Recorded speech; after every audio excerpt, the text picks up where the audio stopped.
What's going on, guys? Thanks for tuning in to another episode of the Red and Gold Standard podcast. My name is Zach Hernandez, and as always, I am joined by my co-hosts Matt Llewellyn and Mike Andrews of Nothing But Niners. We got a great show planned for you guys this evening. We're going to be sifting through all the BS of BA. You like how I did that? We're going to break down all the news, all the latest news. I see a trade just occurred, just dropped right when we hit live here. So we're going to break it all down. Before I toss it over to my guys, if you're watching on X, make sure you hit like and repost. Make sure you're following all of our accounts. Our handles are on the screen. We got to make a new one that has Nothing But Niners on there as well. But make sure you go follow Nothing But Niners. If you're watching on YouTube, make sure you hit like, make sure you subscribe, and make sure you're in the live chat. We want to hear all of your thoughts on this situation because everybody's got a different opinion from each side. Who's at fault? Who's not at fault? Let's hear it because this is the show to do it. Now that I got that out of the way, Matt, how you doing this evening? I'm doing great, Zach. Just another day of waking up, going on Twitter, seeing a bunch of nobodies thinking that there's somebody posting a bunch of bullshit on Twitter and or X or whatever you want to call it. At this point, it doesn't really matter.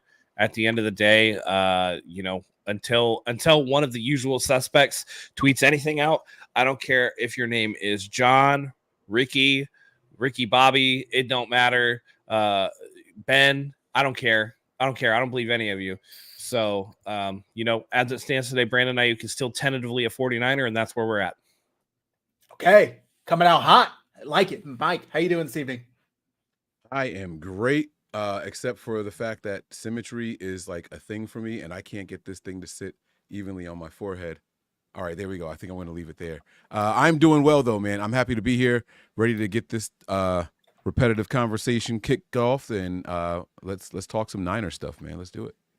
Let's do it. So before we get into the BA news update, a trade just kicked off, right? Like I said, right when we hit live. I'm going to pull up this tweet. I think it's just a signing. It's just a signing. Oh, you're right. Yeah, it's just a signing. So it is for, there we go. The Niners are working on finalizing a deal with former Lions starting safety Tracy Walker per Matt Barrows. Walker has 43 starts, had a workout with SF today, is now expected to sign. What does this make you guys, either of you guys think? I mean, I thought the 49ers secondary was pretty deep, especially with the rookies. Maybe somebody's not quite ready yet. Hufanga, Matt, what are your thoughts on this? Just a depth signing to see what's there. Maybe something. I guess I wouldn't imagine Hufanga's probably quite ready to go yet. I know that there was like a minute where everybody was standing on pins and needles waiting for Malik Mustafa to get off the turf after he allegedly had a knee injury. I don't know. I think this is just one of those insurance things. Again, if you're signing a vet to just like a minimum deal or whatever, then it's essentially you're just having a guy for the preseason. So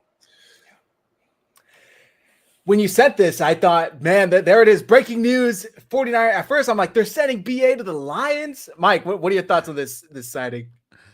Yeah, there's a lot of injuries, and the Niners aren't going to run a lot of guys out there in preseason. Kyle admitted as much. You don't expect to see much of the starters on Saturday, so this is probably to get through the game.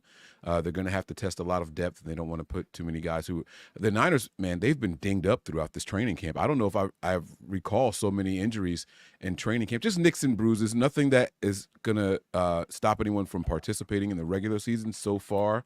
Knock on wood. There was one. The offensive lineman that we signed, and then the same day got put on IR or something like that. Pat Elflein. Yeah, there you go. Yeah. But other than that, I can't recall anybody getting dinged up in training camp and is like going to go into the season. Christian McCaffrey probably is the one that has the longest one. But this is just business. You got to keep the 90, make sure you have enough guys to run out there during the game. So that's pretty much what this is. I mean, and I don't know anything about this person. I would be lying if I said I knew how good he was or how bad he was. So we'll just have to see what happens. Yeah, I guess so. I think this signing, I think, Mike, you nailed it right on the head. Sorry, I'm trying to get the banner to scroll across. I'm a little – all right. I think you hit it right on the head where, preseason for some reason, Kyle Shanahan – I shouldn't say for some reason. I know exactly why, and it's because of injuries. But he doesn't want any of his starters to play. Hufanga's not quite ready. Although there's been some promising reports out of training camp that he's closer than maybe initially anticipated. With that said, I think they're just going to play it safe, sign this veteran, maybe see what happens. It kind of reminds me like when they signed, Tyshawn Gibson. He was, veteran safety, didn't really have too much attention on the free agency market. And he came in and started a ton of game for the 49ers and played at a pretty high level. There you go, Mark. Mark brought up free safety Eric Harris got cut today. So that's likely a good replacement for him. Matt, Zach, Jimmy Garoppolo, RSF Niners. All right. We'll check out the Jimmy video later, throwback. Thank you. All right. Now that the breaking news is out of the way, let's get into what everybody else has been waiting for breaking news.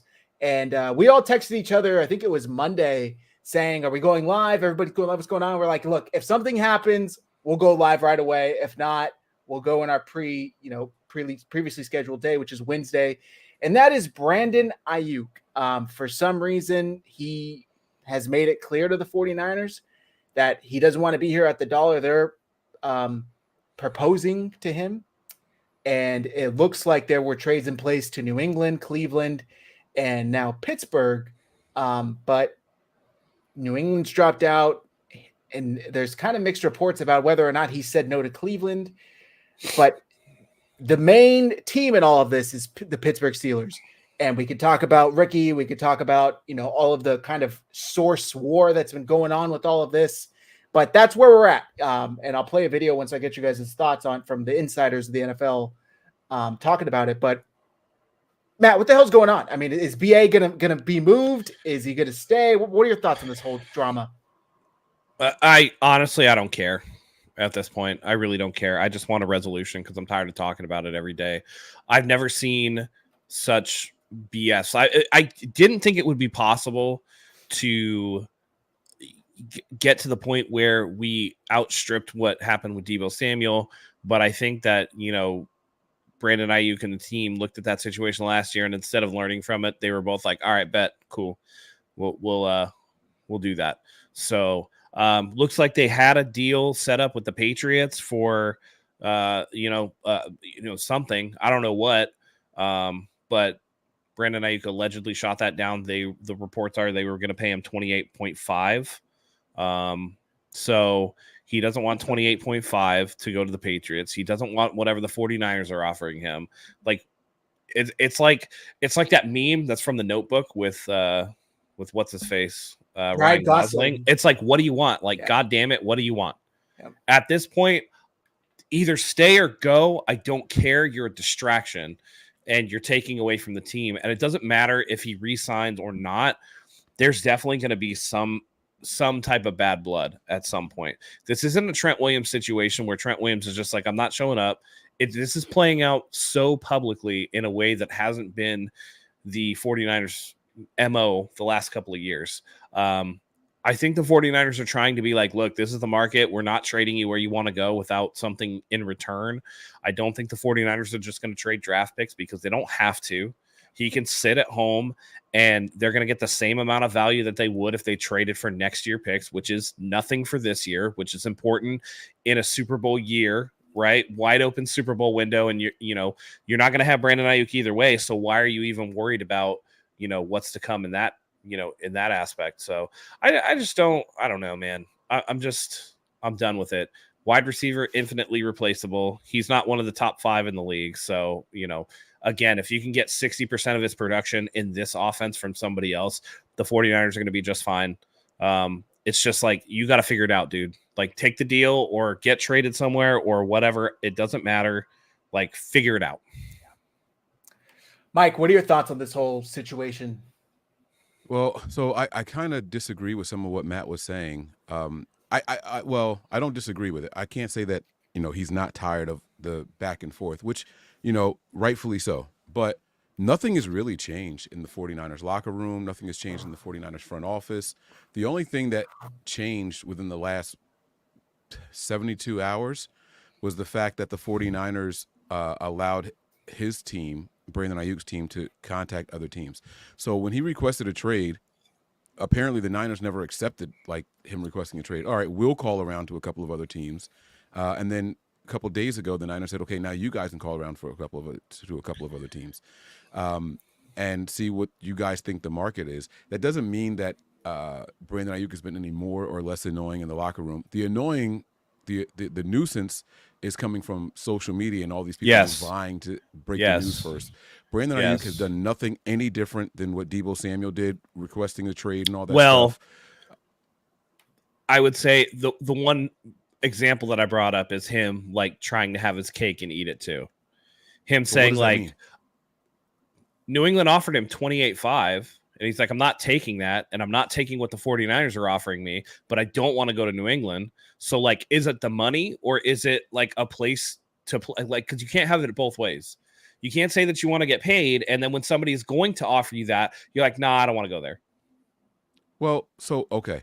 The purpose of letting his agent, giving them permission to talk to other teams to find out what the rest of the NFL thinks his value is at, it was just to get a number, in my opinion. Let me speak for me. Let me not speak like it's fact, right? The Niners say, well, we called around and no one wants to trade you what we're looking for, and no one's going to offer you much more than what we think. And then so, oh, you don't believe us? Fine. You guys make those calls. And now you find out, and the numbers have been. I heard someone say that the Patriots were offering over $30 million. So I have no idea. Again, that's all social media people trying to be the first to report or just make their claims with it. But here's the bottom line: the Niners have his rights, and it doesn't matter if a team said we're going to give him $50 million a year. The Niners don't have to make that trade. The Niners' only incentive for moving Brandon Ayuk this year is to improve this roster. Losing him is going to be a loss. When's the last time a 49ers wide receiver had 1,300 plus yards? I don't even know. I'm not asking you guys to come up with an answer, but I don't know the last time that happened. This is not something that's going to be just easily replaceable where you can snap a finger and just say, all right, anybody can come in here and do it. That's not the case. We go through wide receivers very quickly on this team. So that's not the case. And then you have to be able to be a downfield threat also. You have to be able to break tackles and get the yards after the catch and all that. These were the things that Brandon Ayuk did really, really well in the system. You're not just going to grab some random person and say, oh, it's all right, don't worry, they can do it, right? So it's about finding out exactly what the market is. And now the Niners say, okay, we know what the market is. That's the answer that they were looking for. Right now, that's the market. And whether they decide they want to pay it or not, Ayuk's team knows we know we can get at least this much from another team. The Niners are going to say, you can get that much. We're not willing to pay it, so you're stuck playing for your fifth-year option. Or we can try to work out another deal later on. But either way, I don't see a scenario right now that the Niners are going to trade Brandon Ayuk and get better for this upcoming season. I don't see it. I don't care what player you try to include in it. I don't care what compensation in the draft. It's not going to help the Niners this current season, and this is the season that the Niners are focused on right now. Every time Kyle goes to the podium, he's saying, I am worried about the regular season. I'm worried about week one. He doesn't even say I'm worried about getting to preseason. I'm worried about week one. I'm worried about getting to the season. It's that simple. So quick. last receiver to have 1,300 yards receiving was Deebo Samuel in 2021. And then the next season he had 632 with only 2 touchdowns. So life comes at you fast. Don't take that for granted. What I would say is reputable reporters have said that multiple teams have had frameworks for trades, but that Ayuk has said he doesn't want to go there. So Ayuk is saying he doesn't want to go to these places, even though the team is like, we got compensation. And then there's multiple reports. I think Josina Anderson was the one that said 28.5. Somebody else said whatever. Like, I couldn't care less what some of these other no source having people are saying. Mm-hmm. But this is a thing of him playing both sides to me. This is a thing of him trying to dictate where he goes, right? While at the same time holding the so you're asking the 49ers for all this money, making it seem like it's about money. And then when you can go to a team where they're going to have the money to give you, then you don't want to go there because they're not good. You're playing both sides of the fence, and you got to shit or get off the pot because it's becoming a distraction for the team. The teammates have to answer for that shit every day. It's camp time now. It's time to get ready for football, right? Nobody's asking really about Trent Williams. They're all asking about Brandon Ayuk. Why? Because Brandon Ayuk's the one that's in the news every single day. And even if it's not Brandon Ayuk necessarily doing overt things. There are the little things like him not wanting to go to Cleveland, him not wanting to go to New England, that is playing a part. He's trying to engineer where he goes, essentially Pittsburgh or Washington, right? From all the reports, those are the two places that he would rather go. But he's fence riding. It's like you got to figure it out, man. Like, is it money, or is it the chance to win, or is it you just want to play where you want to play? You got to figure it out, though. There's the third option, which has been his first option all along. I want to be paid fairly and stay. That was his very first statement on the pivot and everything else. Anytime AIYUK himself has spoken, he has said, I want to be here. I just want to be paid fairly. But what he thinks is fair might not necessarily be realistic, and it's definitely not where the 49ers apparently value him. Yeah, so, like, again, at that point, you think you're worth something, and there's a team out there that wants to give it to you, but you're like, no, I don't want to go there. Yeah, that's what's ridiculous. That's the money. That's the money that you asked for. So go there and collect your paycheck. Yeah. If it was about money, he would have gone to New England, because they were offering, as Ari Myrov reports here, we're offering north of 30 million. Josina Anderson reported the same thing. So that's what I don't really get. It seems like he just wants to go to Pittsburgh based on all reports. Again, all of this could be complete BS. All we're going off of is these reports, but he turned down Cleveland. He turned down New England. Pittsburgh has been the only one that he's willing to go to. And then I'm seeing reports that he's willing to take a discount for Pittsburgh to make the deal happen. Who knows if that's true? But what I think is a little ridiculous, I get that people are saying I'm not letting him dictate. Regardless, he's going to dictate, because nobody's going to trade for him if he's not willing to sign that extension. So in a sense, the 49ers don't really have a say whether or not they can trade him somewhere, because if a team, let me get this out, then Mike, you can respond. If a team doesn't have the understanding that he's going to sign an extension upon trading, then I would imagine that team is not going to trade for him, because why am I going to give up all of this compensation for basically a 1 year or 2 year rental on a player? I think that they are only going to give up that compensation under the understanding that he will sign immediately an extension. Mike, it seems like you disagree. Well, kind of. Only a little bit, right? There's no trade clause in the 5th-year option. The Niners could trade him right now without a deal in place if they chose to. NFL teams have traded disgruntled and distracting players all the time, and then it's the other team that acquired him. It's their responsibility to negotiate the deal from then forward. So it's the Niners clearly aren't frustrated with him. Otherwise, they would have moved him for the best offer that they got. That's number one. And then the second part to that is him saying, well, no, I don't want that. I don't want to go there. I don't want to go there. Again, I'm already repeating myself, is that he doesn't want to go anywhere. I want that money, but I want that money here. And it's that simple. Like that's all this is. My point is that other team isn't going to commit to that without the understanding that they're going to have him for a long time.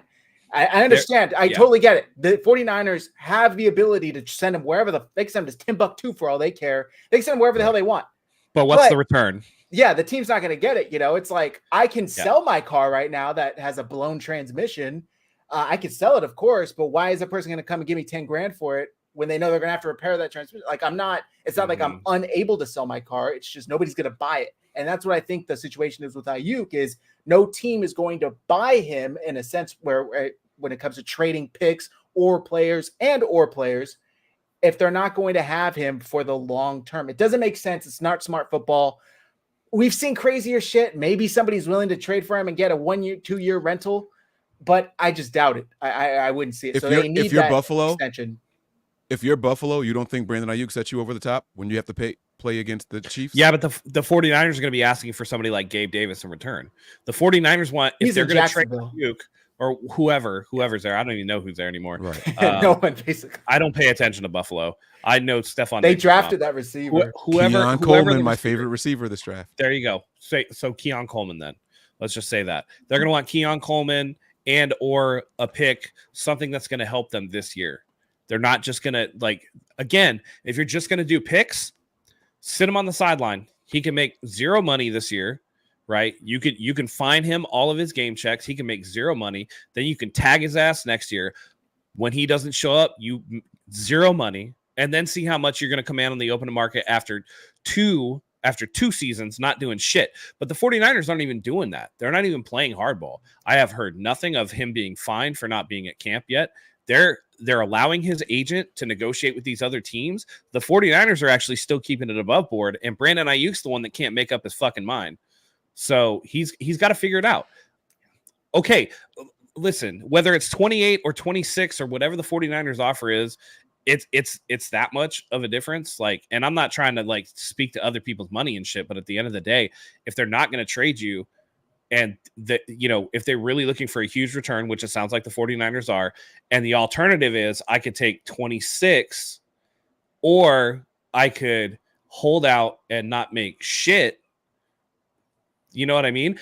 Even if it's something like, all right, give me like a 2-year deal. Give me a 2-year extension. Right. So that way I can hit free agency. Give me a 2-year extension with because we've seen it before, right? 2-year extension, no franchise tag.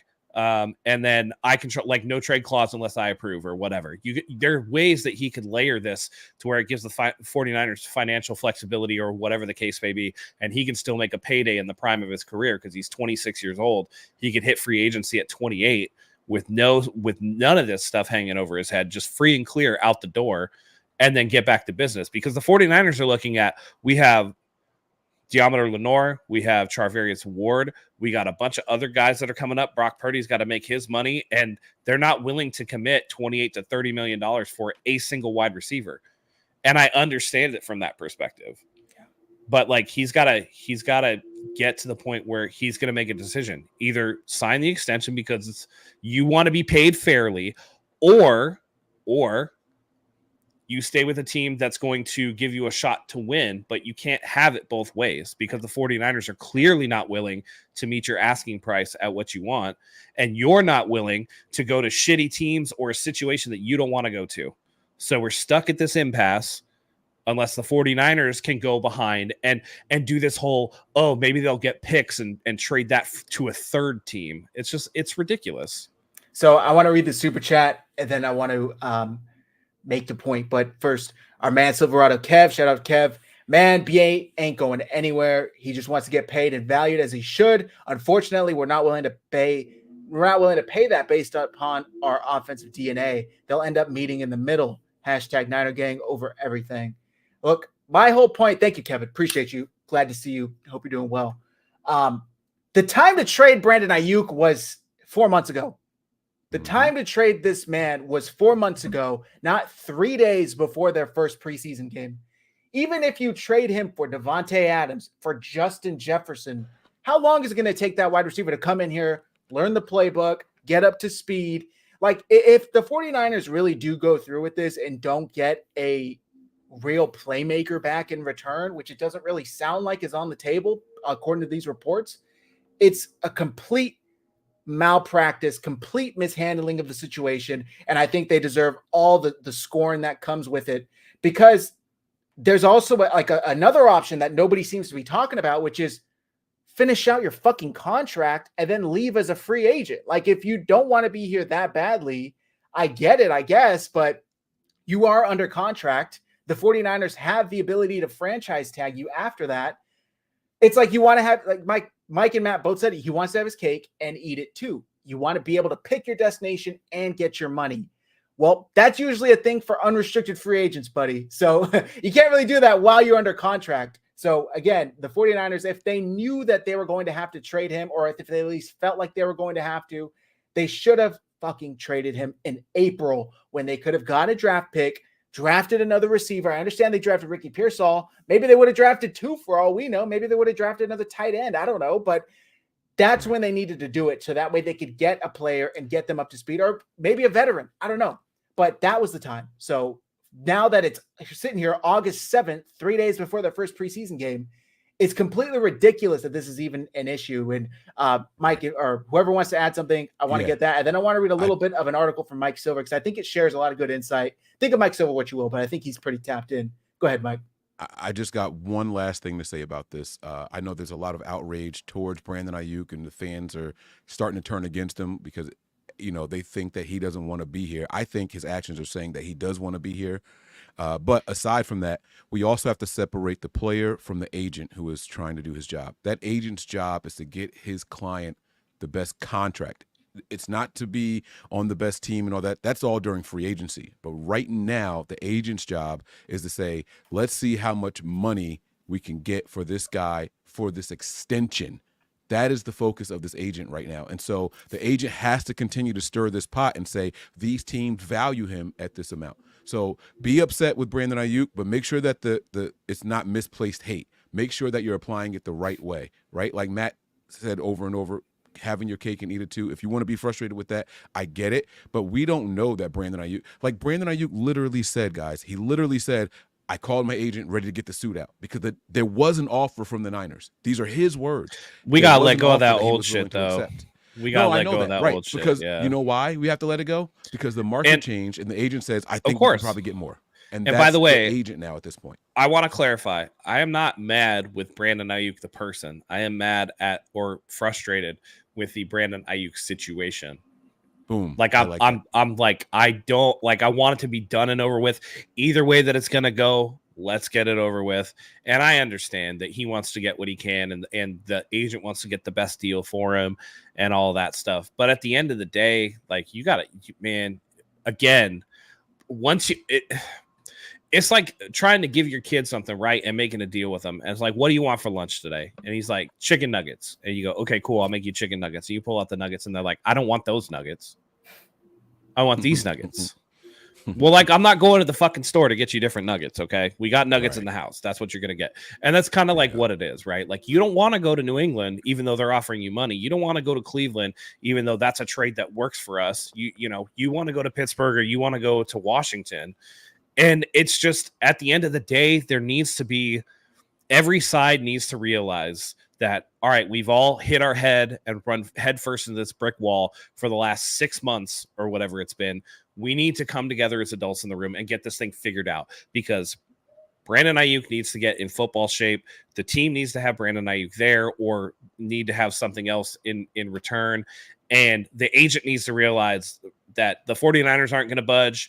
And my client doesn't want to go to these other places or whatever. We're trying to gauge the market, but he can't have everything that he wants. There has to be some concessions, And at this point, I agree with Zach. I think the further that this goes along, especially if we start getting into the preseason and you see Jacob Cowing or Ricky Pearsall or whoever else start balling out, Brandon Ayuk's going to start to feel a little bit of that heat, and he's going to be like, all right, shit, I better take what I can get because I can't afford to, sit out the whole year or whatever the case may be.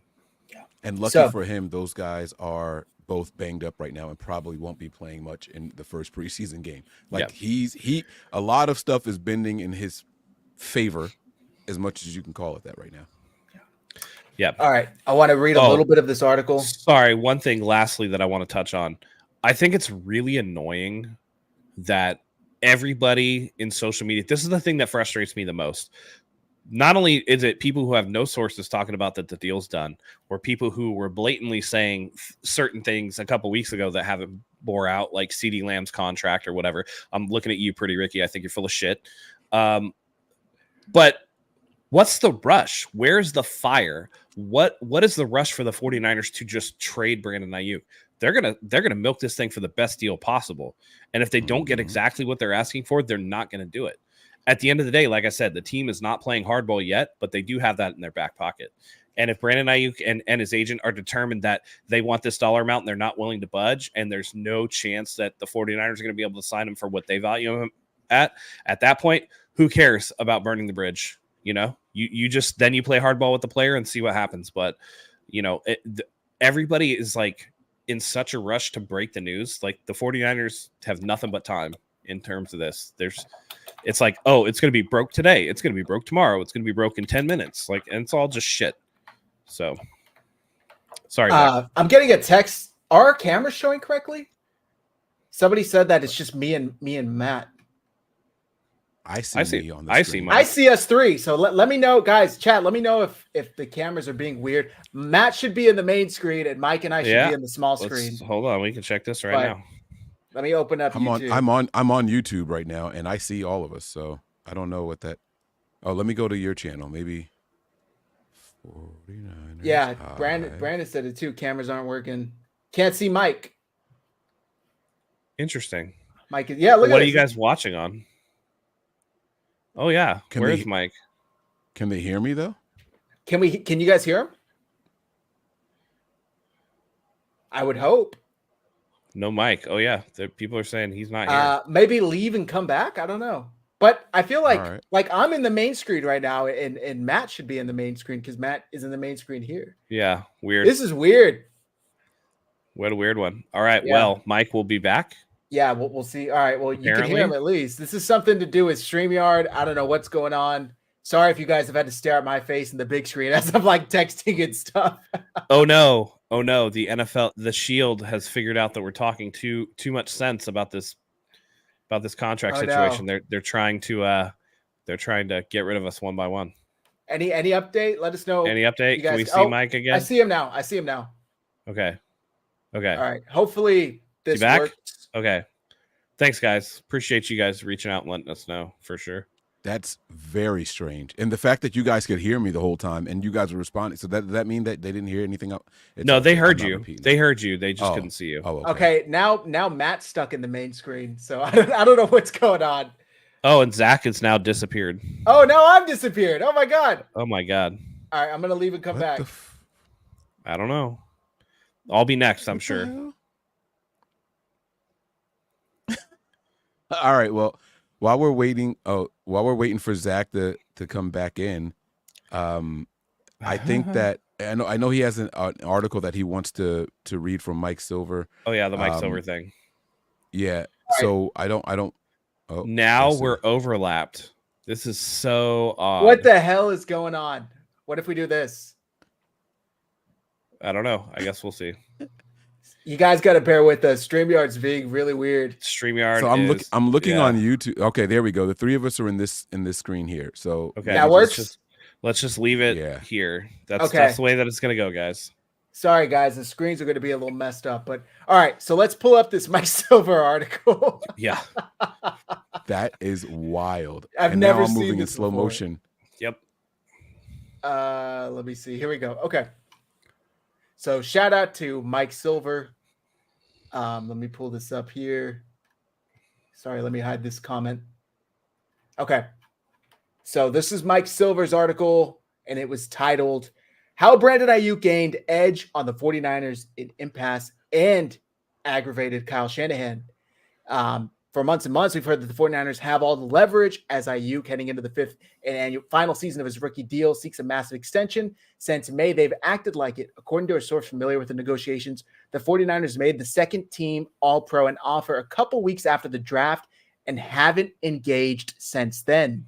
Fed up, Ayuk requested a trade in July when he arrived at training camp a week later and began a hold-in. I viewed it as a sign that he'd lost his nerve and was destined to cave. Upon further review, it's the 49ers who seem to be unnerved. They're on the verge of trading an ascending 26-year-old player as they head into a season in which they're desperate to win a Super Bowl. Why would Kyle Shanahan sign off on such an incongruous strategy? Quite simply, according to multiple sources, the head coach is bothered by Ayuk's behavior, from the receiver's conspicuous bro hugs to his perceived brooding, and is willing to part ways. Whatever Ayuk's intent, it's working. Sources indicate that 3 teams are willing to pay him more than the 49ers' last best offer, all of which have discussed possible trade terms with San Francisco. Because no trade can happen without Ayuk agreeing to show up for a physical and, for all intents and purposes, accepting the contract extension, he has been able to exert his will.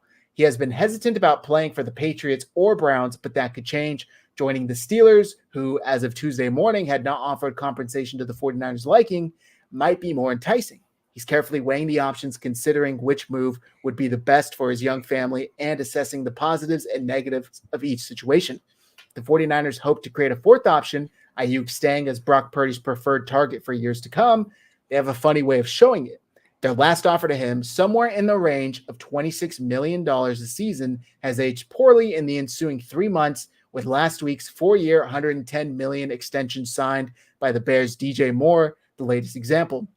The market is the market, and the Niners appear to have a lesser view of Ayuk's value than do numerous other teams. Yes, the 49ers can force the issue with AIYUK. They can tell him to start practicing or risk fines and suspension absent a legitimate injury, and they can insist that he play for the $14.1 million he's due this season and remind him they have the rights to use the franchise tag to retain his rights after 2024. Right now, however, with 3 teams vying for his services and putting their money where their mouths are, AIYUK appears to be the dude in control. How do we get here? Heading into the draft and during it, the 49ers had trade talks involving AIYUK and Deebo Samuel while using their first-round pick on another wide receiver, Ricky Pearsall. It's a clear indication that either AIYUK or Samuel would be gone after 2024 or possibly sooner. At that point, AIYUK wanted to stay via a long-term deal, and the Niners, as they made their offer in May, apparently thought it could get done. Things change. AIYUK's trade request last month rankled high-level members of the organization, as sometimes happens. As is Holden, it turns out, cranked up the pressure another notch. In retrospect, it was well played. Come to camp, avoid daily fines of $40,000, sit out practice, and annoyed your head coach to the point of exasperation. Smooth move. When a player holds out, or as is currently the case with 11-time Pro Bowl left tackle Trent Williams, Shanahan can compartmentalize and ascribe his absence to the realities of the business. The continued presence of AIYUK in all his emotionally charged splendor seems to be triggering, and Samuel, who is having a superb camp, has done his part too. Two off seasons ago, Samuel took a hardline stance during his contract dispute, publicly requesting a trade and holding firm even after Shanahan and Lynch got on a plane and visited him in an unsuccessful effort to smooth things over. Ultimately, the 49ers threw money at the problem, signing him to a 3-year, $71.5 million extension through the 2025 season early in training camp. Months after the 22 season, Samuel described as awful. He said that the contract dispute had been a distraction and that he'd come into camp out of shape. I mean, that's the majority of this. Shout out Mike Silver. I know a lot of people don't like him, but I personally think he's tapped in with the 49ers. He usually has good information.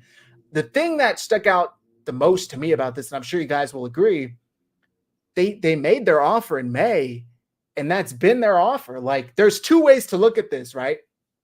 The 49ers are being stingy, unwilling to negotiate. Wow, how could they do this to their star receiver? Or this is literally the most we can offer you, dude. Like, we have how many players? I think I saw a list. They're like second or third with players that are coming off of contracts next year with 17. We have 17 pending free agents next year. We have to extend our quarterback that's going to probably cost like $60 million. This is literally the most we can pay you. What route do you think is more likely? Do you think they're just not willing to go up? $26 million seems maybe a little low, especially after all the extensions that have happened since. Mike, I'll start with you. What do you think? No, I don't like the article at all because the Niners made the offer before the draft. AIYUK said that. He said they made the offer before the draft. And then what changed was the guys getting signed also later in April before the draft. And that was where they reached an impasse. It wasn't any offer in May that made everything change up. And then as far as AIYUK showing up and that being frustrating as opposed to sitting out, Kyle has said over and over, like, this is part of the course. They can't just fine him for showing up and not practicing. If he says I have too many cramps, I can't play, he has to sit on the sideline anyway. So it's all the same thing. He just has to be physically there to avoid the fines. The article is filled with a lot of fluff. And then when they asked about the greeting and the hug and the bro hugs is what Mike called it. All right. Kyle said that's how I always greet him. Kyle's words. So we're supposed to say, Kyle, you're lying, and Mike Silver's right. Like, I can't. I'm not buying anything that Mike Silver says. I'm sorry. That's my take on it. That's fine. Matt, what's your take on it? I agree with everything that Mike said. And on top of that, I think that it's a little bit silly to say that AIYUK has all the leverage again, when he's like, it would appear that AIYUK has this and this and that. And it's like, well, appearances can be deceiving because the 49ers literally don't have to do anything with him, and he's not going to play, and he's not going to get paid, and they can tag him next year, and then he's in the same situation again. And time again, we've seen if the team just sweats out the player eventually caves. We've seen it before. We will see it again. I think that's what the 49ers are doing here because they don't have to move him. Again, if you're not getting what you want in return, And it sounds like the 49ers want an impact player in return. And you got people saying there is no player involved in this and that. They're not going to just do it for picks, because if it was for picks for next year's draft, then why trade him at all? Because you're having the same exact issue, right? You would just set him on the side. They could just tag him at the end of the season and then trade exactly. Him. So there would be no point. And in the meantime, maybe work on an extension over the course of the entire season when he's sitting out, watching the team have success, or watching this guy have success or that guy have success. Absence makes the heart grow fonder. He's sitting on the sidelines going like, damn, dude, that should be me. That should be me out there. That should be me. And then all of a sudden, 26 or 26 and a half or whatever the case may be, it doesn't sound so bad. So this whole like Brandon Ayuk has like all the leverage and stuff, that's not true. It's not true in any way, shape, or form. There's so much context that people are ignoring. Like, do you realize that if the Niners just make him play out this season, he has to get an accrued season. Otherwise, they start this process all over again. Thank you, Le'Veon Bell. Right? So he has to play. Right. If he doesn't play at all, if he doesn't play the 8 games, then it doesn't count, and he's on his 5th year again. Right? Exactly. Yep. Exactly. So again, that's the Le'Veon Bell rule. From the Steelers, talk about all those teams, right? From the Steelers, right? And then what happens is if he doesn't do that, then boom, you're right back where we started all over again.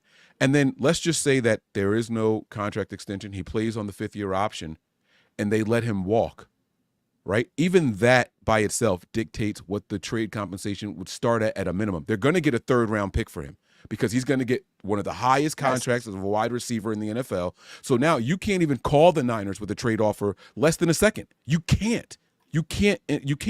So none of that makes sense to me. Like the contract negotiations are right in front of us. We're just choosing to take the emotional route and try to make it something that it's not. Like we gotta step back and take the emotions out of it and really look at what it is.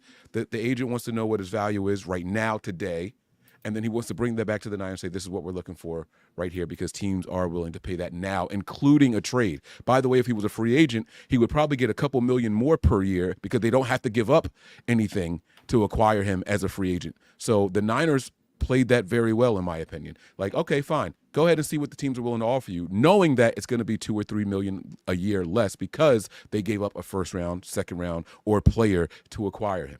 Like that, all that works in favor of the Niners. And that's if they decide not to tag him. Right. So they could decide to tag him. Come on, man. Again, if you're talking about extending somebody like Brock Purdy, or if you want to, extend somebody like Deommodore Lenoir or Charvarius Ward or whatever, you might have enough money coming off the books if you restructure other guys that you can cover his tag as a guarantee and then have these. Brock Purdy's contract's not going to hit until 2026. So there will be no new money on that until 2026. So they don't even have to, deal with that at all. It's just, again, and like Mike said, Le'Veon Bell rule, the longer he sits, the more his value kind of goes down a little bit. The more that he's at risk for getting hurt when he does come back. And the more that, again, he's going to be willing to potentially take what the 49ers offered to begin with because he's not out there. He's not making an impact. It's a what have you done for me lately league, and the league's memory is very short. So we've seen, and again, we've seen this, right? We've seen Tyreek Hill move on from Kansas City. Kansas City's still good. We've seen, Odell Beckham go from one place to another and then all of a sudden become injury prone and not be able to, do what he used to do or whatever. The minute Odell went from the Giants to the Browns, it was a big problem. Amari Cooper, who was once thought of as a super stud, has been around on multiple teams. Even somebody like Devontae Adams is somebody that, at the end of the day, Green Bay was like, all right, you're not going to be here anymore. And did Devontae Adams make the playoffs last year? No. Did the Green Bay Packers? Nope. Absolutely. They did. So you got to be careful what you wish for, particularly at the wide receiver. I've said it time and time again. It's the one position that's completely dependent on somebody else for you to make an impact. If you're not getting the ball, then it doesn't matter how good you are because you're not going to impact the game in any way, shape, or form. And that's something that, they need to deal with. So we got Zach, I think we got a super chat. Yeah. Well, for Brandon. Okay. Sorry about that. We were dealing with the cameras right when this came in. So Brandon from our faithful podcast says, in your guys' personal opinion, What do you guys think he deserves? He's only had, 2 good seasons since being here. Do y'all think he's in the same tier as Justin Jefferson, A.J. Brown, to even get that kind of money? Thanks for your contribution, Brandon. Appreciate it. AJ Brown got paid last year, right? So no, he got paid. He got paid again this year. Yep. Okay. Yeah. Yep. And Devontae Smith. That's right. And Tyreek just got extended. DJ Moore got his contract. I would say. I've said I would give him the Jalen Waddle contract. Where he's making like 28. That's 28.5. Yeah. That's 28.5. Yeah. I would do that. He's definitely worth it. But also the 49ers can't just be like, you're worth it, we're going to give you that, with so much coming up on the thing, on the docket. You know what I mean? It's like, do we completely gut our secondary and whatever for that? I don't know that they can do that. So I understand the team's thinking. I also understand Brandon Ayuk's thinking. Again, like I said, my irritation is with the situation being dragged out to this point and so publicly, and now it's becoming a distraction, and and the social media thing is really pissing me off. I can't even go on Twitter anymore. It's going to irritate the shit out of me. I kind of think that's what Brandon's point was. It's like, what do you guys think his value is? Not what do you think he's going to get an offer from the Niners being or whatever, but what do you think his value is? I would say 28 to 29. Yeah.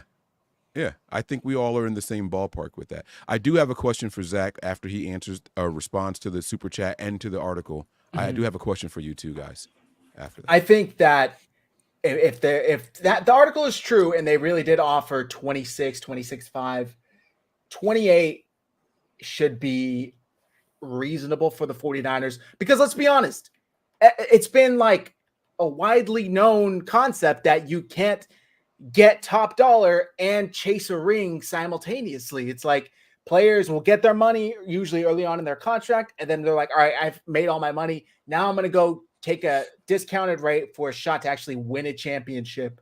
And I do think that Brandon Ayuk is being a little, I mean, the same term keeps coming to mind, wants to have his cake and eat it too, where he wants top dollar on, arguably the second best team in the NFL. It's not going to work out. You got to pick one or the other. If you want top dollar, go to New England. They were literally willing to offer you $32 million per reports. And I think anything sub 30 is doable. Preferably in that 26 to 28.5 range, I think is what the 49ers maybe could make work. But if he's like, that's what I'm saying. If Mike Silver is correct and the 49ers haven't offered anything since May, and he's saying 31 is my starting point, then what are they supposed to do? Like, they're literally like, okay, then there's nothing for us to talk about if you're not willing to come down at all.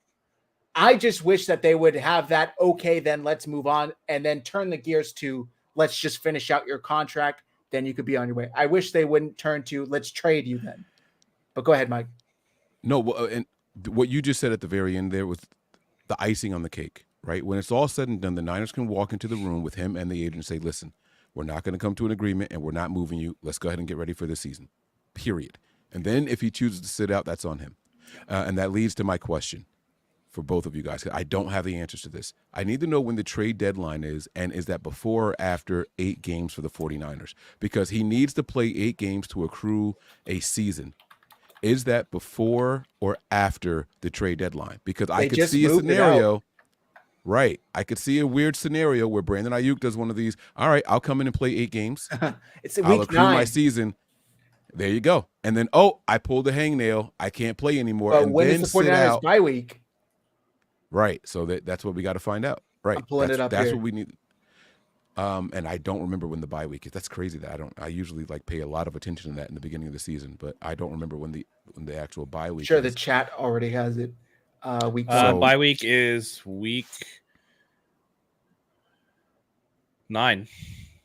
Yep. So it works out perfect. It is week 9, yeah. So he could pull that hangnail, and so the trade deadline, he would play all the way through that and then could try to make the Niners suffer, but then he can't because the trade deadline it's the week of week 9. They would have to trade him that week while we're on the bye week. Yep. So I mean, he not for nothing, he's stuck here. Yeah, he's stuck here. See, can I just say real quick, not to cut you off, Mike, I'm sorry. No, you're good. A lot of people have equated this to, have you ever worked with somebody that's leaving at the end of the month and they're just in fuck it mode? They don't care about doing anything right. They're vindictive. They hate their workplace. That's how he would be if the 49ers kept him. I strongly disagree, because this would be more like you have a month left and your next job and pay is directly correlated to how you work this last month. And you need to get a glowing recommendation from your manager to your next job, because you think teams are going to want to sign him to $32 million a year if they just watched him like shit out the season and barely half-ass it. That's not a great showing of one's character. So I think it's in both of their interests to just have him play his best. I totally get you wanting more injury guaranteed, but that's the realities of the NFL. The 49ers came to the table. Maybe you could argue in bad faith. Maybe you could argue they were in good faith. Regardless, as they tried to get a deal done, they couldn't get it done. Let's just be gentlemen about this shit. Finish your contract, and then you can go and do whatever the fuck you want. Well, and here's the other thing, too. I think that there is a little bit of misunderstanding involved when it comes to AAV, because that's what has been around. How much is he going to get per season? And I think what we're missing is some nuance to that, because not all contracts are static AAV. They change, right? Brandon Ayuk, if the total contract was $26 million AAV for Brandon Ayuk, right? But it was front loaded so that let's say it's a 3-year deal for, I don't know what, let's round it off to 30. Let's just say 30 million. That's 78. Okay. Sorry. Right. Okay. So 78 million. All right. 3-year deal, 78 million. But you get 55 million in the first 2 years. You're not making it to the end of that contract before you either get restructured or extended again. So, what are we quibbling over AAV? And that's all I've ever heard was AAV. We know he wants guarantees. That's for sure. He wants some type of guaranteed money, but we don't know what the guaranteed money offer was. All we hear is this mythic AAV, that this is what he's going to make per season. And I think until we know what the finer, contract details are, which we never know until even when somebody's signed, it takes 3 days for this stuff to become common knowledge. So until we get that, I think we're just kind of everybody's spinning their wheels and speculating, just like Mike Silver's doing with Kyle Shanahan's annoyed with BA because of the bro hug thing. And he was previously in his doghouse. So he's definitely in his doghouse now. That is so speculative and unfounded in any type of reality. He's just kind of making stuff up. But I just think that, I don't know. I just, again, is it the guarantees? Is it the average annual, whatever? But 49ers throwback. Matt, 49ers had to learn the hard way with Eric Armstead. I mean, he's injured. So did they? Did they? I don't Aaron know. Says, Trent, look at Trent's contract. He got his guarantees and now it needs more. Yeah, exactly. So Trent Williams, a perfect example, who got restructured last year, got a bunch of money as a signing bonus, and is now all right, I have no guarantees left. So now I'm going to hold out again. Again, he's under contract. Trent Williams, guys, is under contract for 3 more seasons, and he's holding out already. They never make it to the end of the deals. So again, what is the quibble? We don't know. And until we know, we can't really, it's just all speculation. But it's super frustrating either way. Armstead has been injured, Strawberry. He's been injured. Yeah, since the end. He injured his foot. In the playoffs. He injured his foot again. Yep. Surprise. Hey, best wishes. Hope you do well. CMC, same thing. Yeah, and he got his contract modification. This is where Brandon Ayuk, if it was about him being a little emotional, this is where it would play a part, right? Debo got his money, Kittle got his money, Warner got his money, CMC held out, he got his money. I'm assuming you guys are going to pay Trent. What about me? I've been doing my part. I've been keeping my head down. I've been playing above what the expectations are. How come I'm not going to be the one to get paid? And he also knows I need to do this before they pay the quarterback, right? There's a deadline, and it's not about what any of us think the deadline is. It's not about the end of this 5th-year option. It's not about next year and the tag option, right? It's 2026, like Matt said, when they have to pay Brock Purdy. Right. Yep. That's the big one. So Yeah, that's what it's really all about. We just gotta, like I said, we gotta take the emotion out of it, and it's hard to do because we're passionate about it. We're fans of this team. We're fanatics of this team, and all of us just want one. The same thing that the players and the coaches want. We all want to get that Super Bowl. We want to go out there and win, right? But Brandon Ayuk leaving does not make this team better. I'm sorry, it doesn't. There's no way you can spin it and try to make me feel. And I don't think anybody thinks that it does, but when I see somebody like Chad Ochocinco go on a show and say, or I guess is he Chad Johnson again? I'm not sure. Whatever. When he goes on a podcast, or I think it was with, I can't remember who it was. Shannon Sharp. Shannon Sharp. Yeah, it was with Shannon Sharp. And it's like the window's not closed. And again, they went heavy wide receiver in the draft. So this is not the 2019 49er roster where you're pretty bare on talent behind Ayuk and Deebo Samuel. You know, if you think that Ricky Pearsall, a first round guy, is going to contribute something, and based off of history, the 49ers, again, minus Catboy, again, he was balling out in the Hall of Fame game, baby. Oh man. Oh, he was so good. So good for the Bears. Deebo Samuel and Brandon Ayuk both had over 800 yards receiving. I'm not saying that that's going to equal what Brandon Ayuk does, but then you start to rely maybe a little bit more. Deebo Samuel's like in the best shape of his life or whatever right now. You have George Kittle, who looks really, really good. So you have Jacob Cowling. You have Jawan Jennings having I guess he's like the big time standout in camp, looking like better than everybody. There are options there where the 49ers don't necessarily, you're not going to get 100% of Brandon Ayuk. What you're going to get is enough of a replacement for Brandon Ayuk where it doesn't hinder your offense to the point where you can't make a run. And if you believe that the defense has gotten better, either through subtraction of coordinators or the addition of players or both, then again, you're tipping the balance in a different way, right? Whereas Brock Purdy never left the field trailing in the Super Bowl, but the defense couldn't get a stop when it was needed the most because of injuries and this and this and that. So I don't know. I just think that, again, I think it's overstated to say that while, yes, the 49ers won't be as good without Brandon Ayuk, it's not that they're going to just be trash straight up. I think we're all sick of this damn topic. And I think we're all at the point where whatever's going to happen, please just happen. If you're going to get traded, get traded. If you're going to stay, stay. Let me play this clip from Rappaport, and then we'll move on. And I did want to talk about the preseason game. I know we're an hour into the show. We'll talk briefly about what we're looking at for. Hopefully, sharing the screen doesn't really fuck up the StreamYard's been iffy with us, so hopefully it has been. Bear with us, all right? Now, my understanding is there are active trade discussions between the San Francisco 49ers and several teams here. And we have documented, and Mike and Tom have done a great job of it over the last couple hours about detailing where they are. My understanding is the Pittsburgh Steelers have had discussions with the 49ers about potentially trading Brandon Ayuk. They are for sure in it right now. They are one of several teams that the 49ers are speaking with. The Cleveland Browns are one of those teams.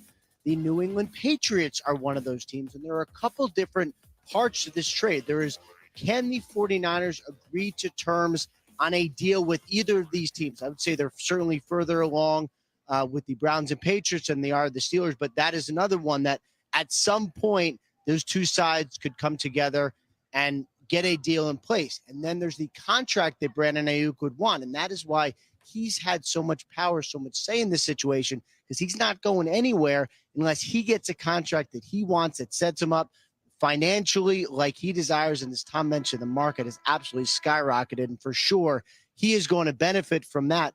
But that's why the situation really hasn't moved, because there's so many different parts, and it is more fluid, I would say, than any other trade I can remember, guys. And you'll notice he mentioned there at the time, this was yesterday morning, that Cleveland was not really in it. It was more so, or excuse me, Pittsburgh was not really in it. It was more so Cleveland and New England. Obviously, that's changed. But I just thought his description of kind of the trade and how difficult all the parameters are It's accurate. It's a very difficult situation to navigate. So, but all right. Is there anything? Maybe I'll end with this. Let's take a vote, just like we did at the end of the last show. Do you think Brandon Ayuk gets traded anytime? Like maybe I should say before week 1. Does Brandon Ayuk get moved before week 1? I'll go first. I'm going to say no. I feel like it would have happened by now, but I don't know. Maybe I'm optimistic. Who wants to go next? Me. No. Matt? I'll finish it off. No. If the 49ers are asking for an impact player for player deals are very rare in the NFL, and they're going to want draft compensation on top of that. The asking price is going to be astronomical, and they're under no rush to do so. So I say no as well. Yes. It makes no sense. It makes no sense whatsoever to do it. Mike? What are you guys hoping to see from the preseason? I don't know if you guys want to talk about it. I don't know if you guys are on the time. Yeah, that's where we're going next. Yeah. Oh, okay. All right, cool.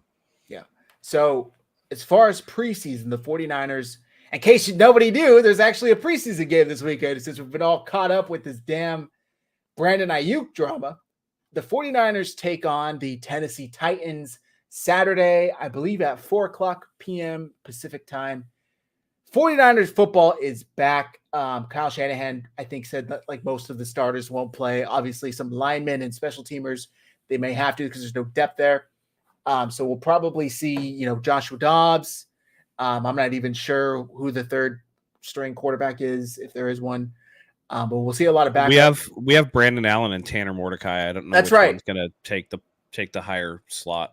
Yeah. Thank you. That's right. I would assume Tanner Mordecai will probably I think it'll probably start Joshua Dobbs, then go to Brandon Allen, and then the second half will be like all Tanner Mordecai. Yeah. I agree. But as far as what we're looking for, I'm really interested to see this secondary. Hopefully these rookies get some playing time. Mustafa, Green. I'm really eager to see what they're going to look like. And sorry to take two because I hope I'm not stealing one of your guys. But D. Winters, all of the reports out of camp is that this dude is balling out. He's looking like the second best linebacker on the field. Where was this in February? I don't know. Really wish he was at that level back then, 6 months ago. But that's okay. You're like that now. Hopefully he turns into something because Drake Greenlaw isn't going to be ready for a few, maybe another month and a half. So hopefully D. Winters, that training camp progress and promises turn into something come week 1. And that starts in the preseason. Mike, I'll go to you. What are you looking for? Yeah, I was going to go with the linebackers, but I also want to see the depth of the defensive line. I mean, Chris Kocurek is the highest paid position coach in the entire NFL. Last time I checked, I don't know if that changed this offseason or not. And not for nothing, I was probably most disappointed with the production of the defensive line last season.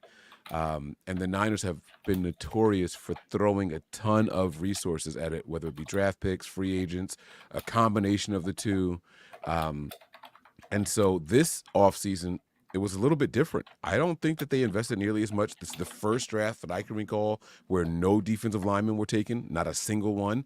And so what does that speak to? Does that speak to the players that are already here and their confidence in them? Now, I know in free agency we did go out and get Malik Collins, from the Texans. But yep, and Yader Gross Matos.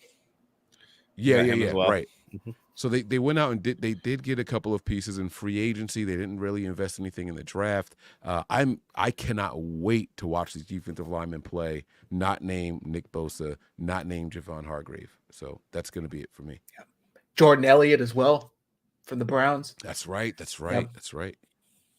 Matt, what are you keeping a close eye on? What are you eager to see from this team Saturday? Yeah, linebackers, like you said, D. Winters. Who's going to take over that role and fill in. So far, the depth chart has been pretty much Fred Warner and then Demetrius Flanagan-Fowles. And then beyond that, again, does D. Winters have enough to overtake someone like Warren Burks, who's been here for a while? You also have, what's the safety situation look like, right? They just bring in a guy, Tracy Walker. We know the starters probably won't play, But again, Malik Mustafa has got to show something, right? He's probably going to get reps. The rookies usually do.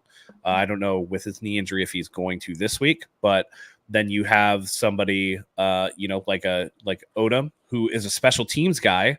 I want to see what Jake Moody looks like, if he has improved a little bit, and with his, just his all around mindset, if he's still pushing that ball to the right, or if he's kind of finally figured that out. And then for me, obviously, there's no quarterback controversy for QB1. However, the reports out of the camp is that Tanner Mordecai has looked better than both Brandon Allen and Joshua Dobbs. Can you roll with a rookie behind Brock Purdy, which would be fitting because Brock Purdy they rolled with behind Trey Lance and Jimmy Garoppolo. They kept 3 quarterbacks on the roster. Is this another 3 quarterback situation, or do they feel comfortable enough? Because I don't think with the reports that Tanner Mordecai is going to be able to be stashed. And then lastly, do we know if Dominic Puny is going to play? I think if Puny's not. If Puny plays, I want to see that because it looks like he's been getting reps with ones. And so, that's going to be interesting. Oh, lastly, because it's getting reps with ones just popped in my head. Matt Breida was getting reps with ones today. So the backup running back situation, because Elijah Mitchell is hurt. Christian McCaffrey's not going to play at all in the preseason because of that calf injury. You have Jordan Mason, who's apparently come on, and you have guys that have been in the building before. And we want to see, again, Garendo has a hamstring injury, no timetable for him to return, but there are guys, and I can't remember his name, but there was like an undrafted guy that's apparently been doing really, really well. Schroeder. Yep. So looking at him is going to, again, can one of these unexpected guys take the place of a vet on a team with Super Bowl aspirations that's really, really talented? That would show a lot. And so those are the things that I'm really interested in going forward. And also, who's our punter going to be? Because Wisnowski's nursing a knee injury as well, isn't he? Right. Yes, he is. Now, they did say that he was back on the field, but he only held snaps today. He did not do any punting. So it'll be interesting to see. We'll see. They'll probably have to, hire a punter guy. Hire a punter guy for a day. I'm surprised that neither of you guys, including myself actually, didn't say wide receiver. You got no Brandon Ayuk. You know that Debo's not going to play. Well, Pearsall's not going to play either. Pearsall's probably not going to play. They have not committed to JJ. Cowing playing. Juwan Jennings might not play. So if I'm looking at like Chris Conley and crew, I'm like not super interested in that. I almost half expect them. I mean, the guys that I feel like are going to make the team are not going to play. I guess Trent Taylor. What does he look like after 3 years away? But again, if we're gonna get our 8th Jordan Matthews signing again, then I'm not super excited about that. So yeah. 49ers Throwbacks asking if we are going live. I don't think I can Saturday, but are you guys? I don't know when you guys were planning on. I can do Sunday. Sunday, Mike, are you free Sunday? Yeah, after a certain time. I will be free on We'll Sunday. Schedule it. We'll schedule it. We'll schedule it. Event planned at my father's house, but I do plan on going live after the game on Saturday. It should be probably somewhere around 11 p.m. So I should be back home by then. We do have an event on Saturday, and I plan on going live at some point to do an overreaction show. Yeah.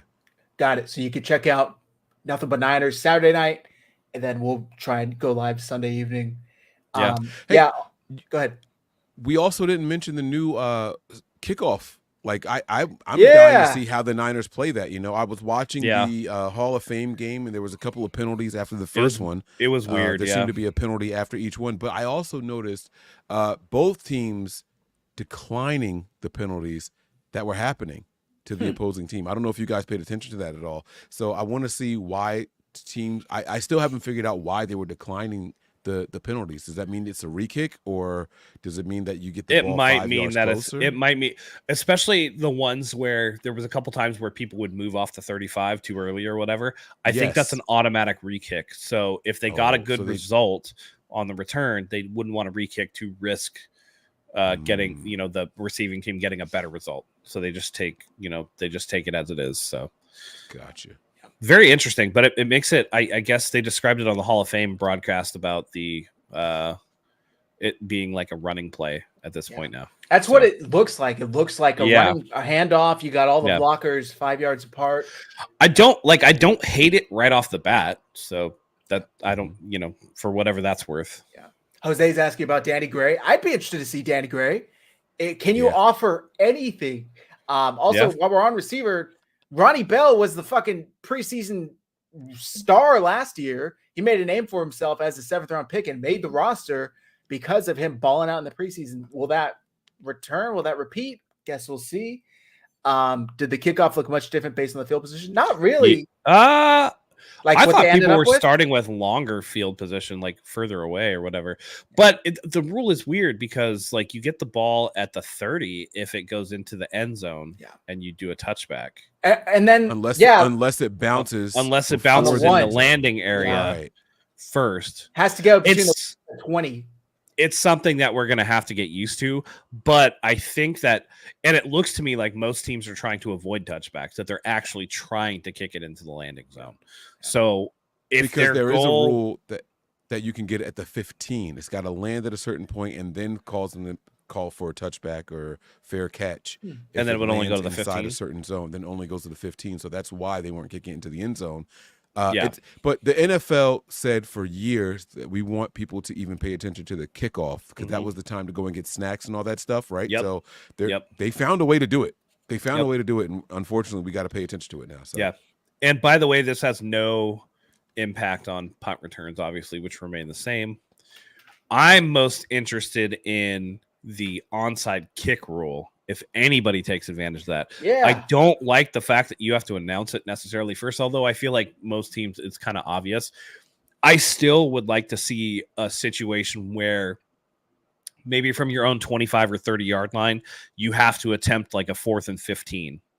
And if you do that and convert, then you get to continue or whatever. So I think that would be more exciting because I just don't think with it used to be you could overload one side, right? And then it made more likely that you get an onside kick. But now that you have to have like 5 and 5 on each side of the kicker, it makes it so that they're so rare to get. So So for the new rules for the onside kick, correct me if I'm wrong, but I think you have to be trailing. It has to be in the fourth quarter. And you have to announce it beforehand. Yep. Exactly. That's crazy. It's trash. It is crazy. Because I will say one of the most exciting plays that I've ever seen in my life was the Super Bowl, New Orleans and Indianapolis, where Sean Payton had the balls to onside kick the second half kickoff, and they got it. So I feel like that's taking something out of the game. But, to Mike, what you said, they want them to watch everything, and even onside kick sometimes you're just like, they're not going to get this, They moved the extra point back just because they didn't want it to be automatic. I think it's much of the same thing. So who knows, man? We got another super chat from our guy, Gray Fox 198. Thank you, Gray Fox. Hey, fellas, I'm ready for another season and back to listen to the best 49ers pod after being away from football since the Super Bowl. I'm ready to be heard again. Appreciate the kind words. That's nice. You got to take some time away. It's definitely healthy to get your mind clear and ready for pain yet again. Here we go. Another 4 months of agony. I try to tell you guys, prepare for glory, anticipate pain. It's been my log off for years now. Like it's what it is, man. It's what it is. Yeah. Very smart. Very good. Was there anything we didn't cover that you guys wanted to discuss? Anything you're looking for Saturday? Anything that intrigues you? Yeah, I'm interested to see, and I know it's like vanilla stuff, but according to reports coming out of training camp, the 49ers have used like 5 down linemen on defense, which they haven't done for a long time. There's been like five rushers or whatever. I'd like to see what the run defense looks like because, again, even if you're not scheming very specifically, broad strokes, right? They're moving away from the wide 9. Are we going to see what a little bit of that new look defense looks like, and how does it do against the run? Because the 49ers could be soft against the run last year, particularly up the middle. What does that look like schematically? I think that having Sorensen and God, I'm getting old, man. My memory is trash these days. Brandon Staley. Thank you. I get there eventually. God, I feel like I'm headed towards Alzheimer's already. But it's going to be interesting to see that dynamic as opposed to what was rightly or wrongly a very frustrating and fraught defensive coordinator situation last year. So what does it look like this year? I think we'll see a little bit of that. I tell Nick you Sorensen's what, going to be interesting. Sorry, go ahead, Mike. No, I'm so sorry. They're giving us a lot to still watch for, even without all the star players out there and all. There's plenty to watch for, so we should definitely be tuned in and realize the depth of this team. And let's be real, fellas. It's the red and gold out there. Like, it don't matter if it counts or doesn't count. Like, it's just good. It's going to be good to see the 49ers logo on the side of that helmet and the team running out there and Kyle being on the sideline and just football's back. And I couldn't be happier about that for sure. Yeah. It may be weird, but I'll probably do it again this year. But last year I was driving home the first Monday Night Football of the year. And I could be wrong, but I'm pretty sure that was when Aaron Rodgers tore his Achilles, right? Like that was that first. Oh, game. It was. Yeah. And created one of the best memes in history. Yeah. But just that feeling, knowing that you got football waiting for you when you get home. And I was like getting teary eyed. It's like, oh my God, it's the best time of the year. It's back. And that's how I'm going to feel this year once September 9th, 8th hits, because the 49ers play that Monday. By the way, if you guys September haven't 9th. that Monday and Tuesday off yet, ask for it off. I already got it off. I got it off like 2 months ago. So Monday and Tuesday, since the 49ers play Monday night, go get it off. Go get it off right now. And fuck it, while you're at it, go get the Super Bowl weekend off too. Might as well. Even if the 49ers don't make it, it's always nice to have off. I always tell the group chat, make sure you get the second weekend of February off. So, all right. If that's going to do it, I think we're going to wrap up here. That's correct. No onside kicks in the first 3 quarters. New rules. You got to be trailing. It has to be in the 4th quarter, and you got to announce it. So, kind of weird. Do you guys think it's weird that Kyle Shanahan plays his starters so little, whereas like Andy Reid plays his a good amount? Not really. Not really. I feel like they do all their work in practice. Sean McVay doesn't play his starters at all in preseason. They won a Super Bowl doing it. So I mean, it's Matt's right. It's all about what they give in practice. That's where they really get down to it. So and by the way, in practice, I feel like the 49ers have the least full contact days out of any team in the NFL anyway. They're very conservative with that. I think the 49ers are just that's just how they are. So no worries. Too many players getting carted off. Yeah. I want to give a shout out to Deebo Samuel for participating in every single practice, minus the one vet day that he finally earned. That is a change since he's been a 49er. So that's really cool to see. I'm hearing a lot of positive things from Deebo in training camp so far. I have heard that he's still struggling against man coverage, but everything else, he's out there doing it, and he's grinding, and he's being the leader. And we saw from his very first presser, no haircut, no jewelry. He came in locked in and focused. He knows that deal is a little I don't know what word I want to say whimsical, but I don't even know if that's the right word to use at this time. But that deal is not his contract is kind of up in the air. He could be in line for an extension soon as well. So he seems to be super focused, and he knows that his future depends on what happens this season. So I'm excited for what Deebo's going to bring to the table this year. And I love the quote where people were asking Deebo about his motivation. He's like, yo, 2 Super Bowl losses. That's my motivation. So good to see. Yep. Yeah. Finally. Yes. All right. That's going to do it for tonight's show. Thank you, everybody, for tuning in. We appreciate you. Football's back. The next time you guys see our faces, the 49ers will have played and won their first preseason game. By the way, I bet the Bears would win that preseason game. And since it got called off, they null and voided my bet. They won. They got it. They got the win. Like, it's literally – that's for another day. Mike. Damn. Yeah, I did something similar. I bet on, I don't know if you guys are into boxing at all, but there's a Devin Haney and Ryan Garcia fight. I bet that Ryan they Garcia no contested it. But I bet and cashed it in when I heard they were going to argue against it. So I cashed it in and got my money. So you got to cash in quick enough so that they can't take it back from you. That's the way I got around it. So until the suits show up outside of your front yard. Hey, hey, where's our money? For my money, then good luck, because that shit is gone right now, bro. So they're not getting anything from me. They're like, hey, young man, Do you like both of your kneecaps? Because we could take one of those. As far as where to follow me, man, you guys give us a follow on Nothing But Niners on YouTube, and then head on over to the Patreon, patreon.com/NB9ERS. For those of you guys out there who don't want to pay the steep price for Sunday ticket, Nothing But Niners Patreon is the place to be. We provide it for anybody on the $5 tier and higher.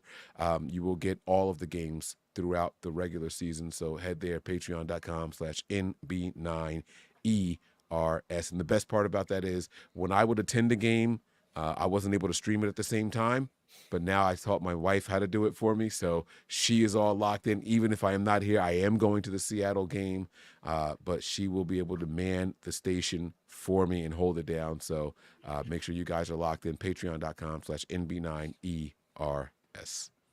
You going to the preseason Seattle game? No, I'm week 6 in Seattle. At Seattle. Oh, that's cool, man. Yep. I'll be there for week 13. I don't know. Chicago Bears. Okay. Oh. All right. Yeah. See? Yeah. So. Oh, and the other game is one in Florida in December. My daughter's birthday is December 19th. And so right after that, they play, I think, the Dolphins. So I take all of my kids on their first flight after they turn 10 years old. That's a tradition in my family. She turns 10 in December. So that's the game that we're going to. Did you say in Florida? That game's in Miami? That's awesome. Yeah. You took your other daughter to Jacksonville last year, right? The Jacksonville game. Yeah. Badass. That's All awesome. right. Thank you guys. Matt, please do the honors. Carry Yeah, out. absolutely. Hell of a show. I'm sure that this will be nonstop drama for the next however long. But fact of the matter is that we're only 3 days away from the first preseason game. The 49ers get back out on the field. I know the three of us couldn't be more excited. I hope you guys are excited to come back and join us Sunday. And we'll be breaking it all down for you. So until then, for Mike, for Zach, for myself, thank you as always for joining us. We love having you here. And until next time, and extra because it's game week, go Niners.